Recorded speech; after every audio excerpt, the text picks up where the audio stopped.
కోల్కతాలోని Eden gardens వేదికగా జరిగిన ఫస్ట్ టెస్టులో భారత్ ఘోర పరాజయం పాలైంది. టీమిండియాపై 30 పరుగుల తేడాతో గ్రాండ్ విక్టరీ సాధించింది దక్షిణాఫ్రికా. సెకండ్ ఇన్నింగ్స్లో 124 పరుగుల లక్ష్యంతో బరిలోకి దిగిన టీమిండియా 93 పరుగులకే ఆలౌట్ అయింది. భారత బ్యాటర్లలో సుందర్ 31, అక్షర్ పటేల్ 26 రన్స్ చేశారు.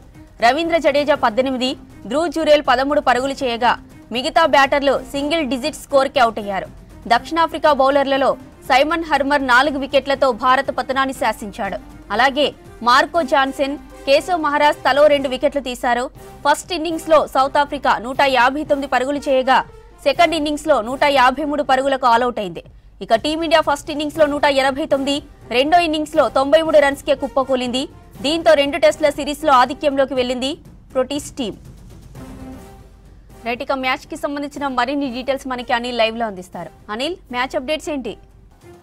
జ్యోతి, ఈడెన్ గార్డెన్స్లో జరుగుతున్నటువంటి సౌత్ ఆఫ్రికా ఇండియా మధ్య జరుగుతున్నటువంటి 2 టెస్టుల సిరీస్లో భాగంగా మొదటి టెస్టు ముగిసింది. సో 30 పరుగుల తేడాతో సౌత్ ఆఫ్రికా ఘన విజయం సాధించింది.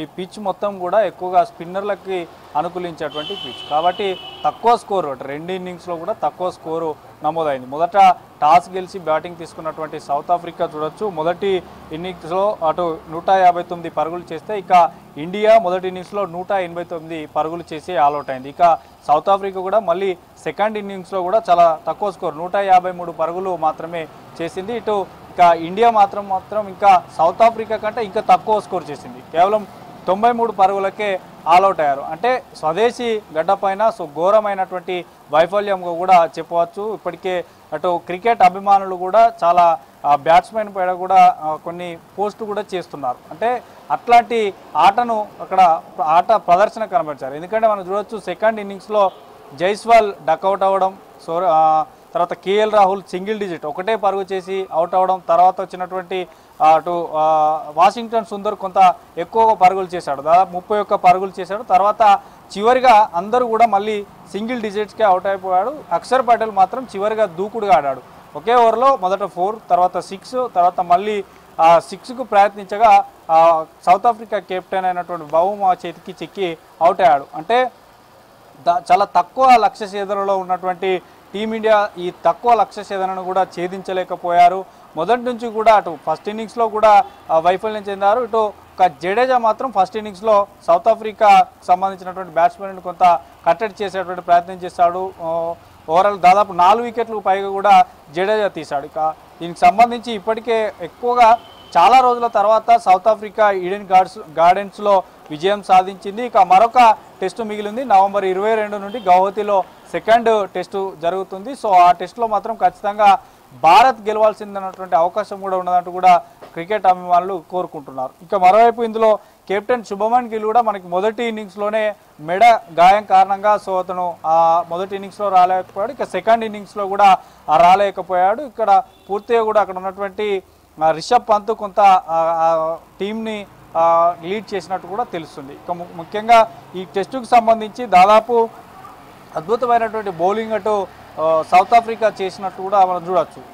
మనకి సైమన్ హార్మర్కి ఎక్కువగా అక్కడ వికెట్స్ పడ్డాయి. ఓవరాల్గా 2 ఇన్నింగ్స్లు కలిపి 8 వికెట్లకు కూడా తీశాడు. సో అతనికి సంబంధించి కానీ ఇక మరోవైపు ఇండియాకు సంబంధించి జడేజా ఎక్కువగా వికెట్లు తీశారు. ఇక సౌత్ ఆఫ్రికాలో సైమన్ హార్మర్తో పాటు మనకి ఎవరైతే అందులో ఉన్నటువంటి కీలకమైనటువంటి మార్కో జాన్సన్తో పాటు మరోవైపు కేశవ్ మహారాజ్, వీరిద్దరూ చెరో 2 వికెట్లు తీసుకోగా ఇక మార్క్రమ్ ఎవరైతే ఈడెన్ మార్క్రమ్ ఉన్నాడో 1 వికెట్ తీసుకున్నాడు. సో మొత్తానికి అద్భుతమైనటువంటి క్యాచ్ సెకండ్ ఇన్నింగ్స్లో మనం చూసాం. కీపర్ స్లిప్లో అటు సిరాజ్ క్యాచ్ తీసుకున్నారు, తర్వాత అక్షర్ పటేల్ క్యాచ్ని బౌమా తీసుకున్నాడు. సో వీరిద్దరు కనుక అంటే అక్షర్ పటేల్ ఒక్కడు క్రీజ్లో ఉన్నా కనుక ఖచ్చితంగా ఈ 30 పరుగుల లక్ష్యానికి ఛేదించి ఇండియానే విజయం సాధించేది. కానీ మొదటి నుంచి కూడా వైఫల్యం చెందారు బ్యాట్స్మెన్లు. సో దీంతో పూర్తిగా కూడా సింగిల్ డిజిట్కే పరిమితమయ్యారు. ఫస్ట్ ఇన్నింగ్స్ చూడొచ్చు, సెకండ్ ఇన్నింగ్స్లో చూడొచ్చు హాఫ్ సెంచరీ.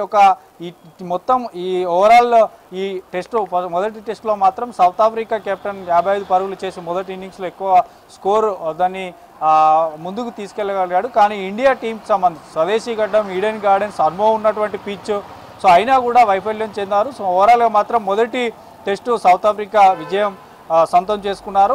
ఒకటి అంటే రెండు టెస్టు సిరీస్లో భాగంగా ఒకటి గెలిచి ఆధిక్యంలో ఉన్నారు. సో మరొక టెస్టు నవంబర్ 22న జరగనుంది. సో ఆ టెస్టు మాత్రం ఖచ్చితంగా ఇండియా గెలవాలని క్రికెట్ అభిమానులు కోరుకుంటున్నారు. సో ఎందుకంటే ఆ పిచ్ను కూడా మనకి చూడొచ్చు, పూర్తిగా అనుభవం ఉన్నటువంటి పిచ్, ఎక్కువ స్పిన్నర్లకే అనుకూలించినా కూడా సో బ్యాట్స్మెన్లు మాత్రం ముప్పు తిప్పలు పెట్టింది. సో ఓవరాల్గా మాత్రం నిన్నటి నుంచి అంటే మనకి నిన్న మ్యాచ్ ముగిసిన సమయాన్ని నుంచి ఈ రోజు వరకు కూడా వరుసగా వికెట్ల పతనం అయితే కొనసాగింది.